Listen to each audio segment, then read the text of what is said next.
Hello and welcome back to Wellywood Wargaming. My name is Damon and I'm your host in this Necromunda episode. Just a quick one here as we look at the latest developments from the Warhammer community for Necromunda.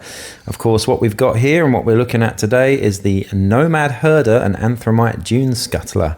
New Forge World kit that's going to be coming out with a Brute and the Handler. So you've got a Hanger-On and a Brute in one set here, which is unique and unusual, I suppose, for Games Workshop.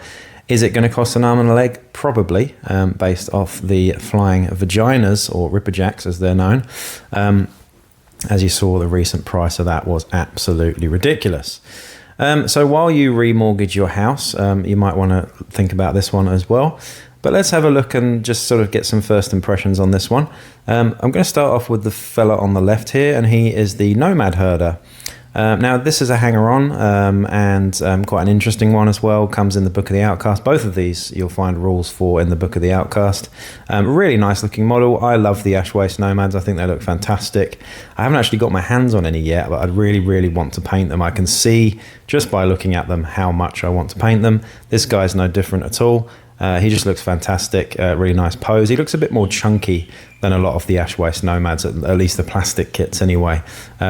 He's got good rules as well, especially if you do have Anthromite Dunescuttlers in your Ash Waste gangs. But yeah, the aesthetic here is really strong and continues in the same vein, just in a bit more of a chunky way. I love that sort of, stave that he's got there with some part of an insect on the end of it.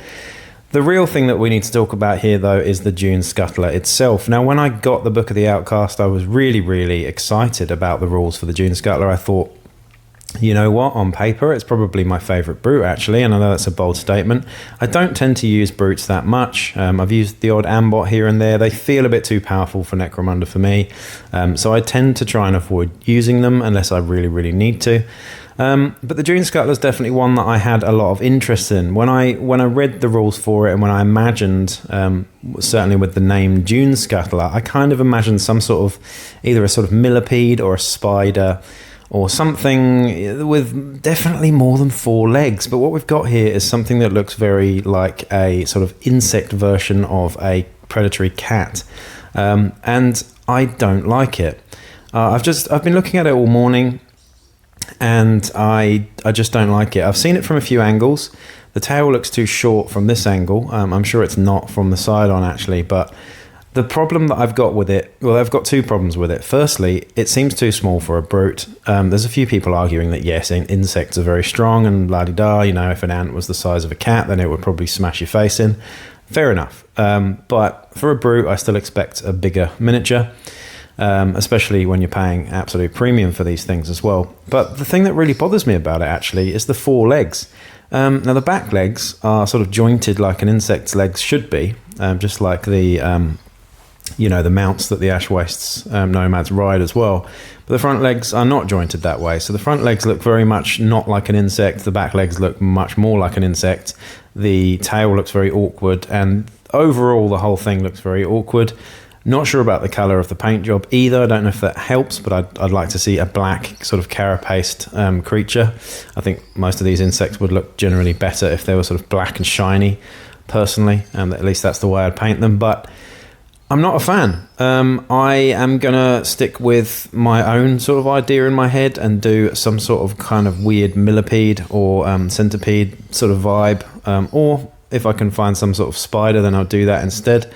Let me know what you think, though. This was just a quick video just to get this out there into the community, because I'm sure quite a few of you will be waking up this morning or in the evening or wherever you are in your time zone, and you'll be puzzled over this one, because I think there's a lot of people that immediately like everything that Games Workshop and Forge World release. I am not that person. I do think that Forge World have done an excellent job overall on Necromunda. I think they've done far better with Necromunda than they have with any other game system, actually, to date. However, I do feel like the Brutes in particular have been a letdown. I don't think there's a single Forge World Brute that I actually like. And this one, again, continues that theme, unfortunately. So I won't be buying this one. Let me know. Will you be buying it? Do you love it? Do you hate it? What would you change about it? And please do like, share, subscribe, and comment down below as well. And I'll catch you in the next vid. Peace out.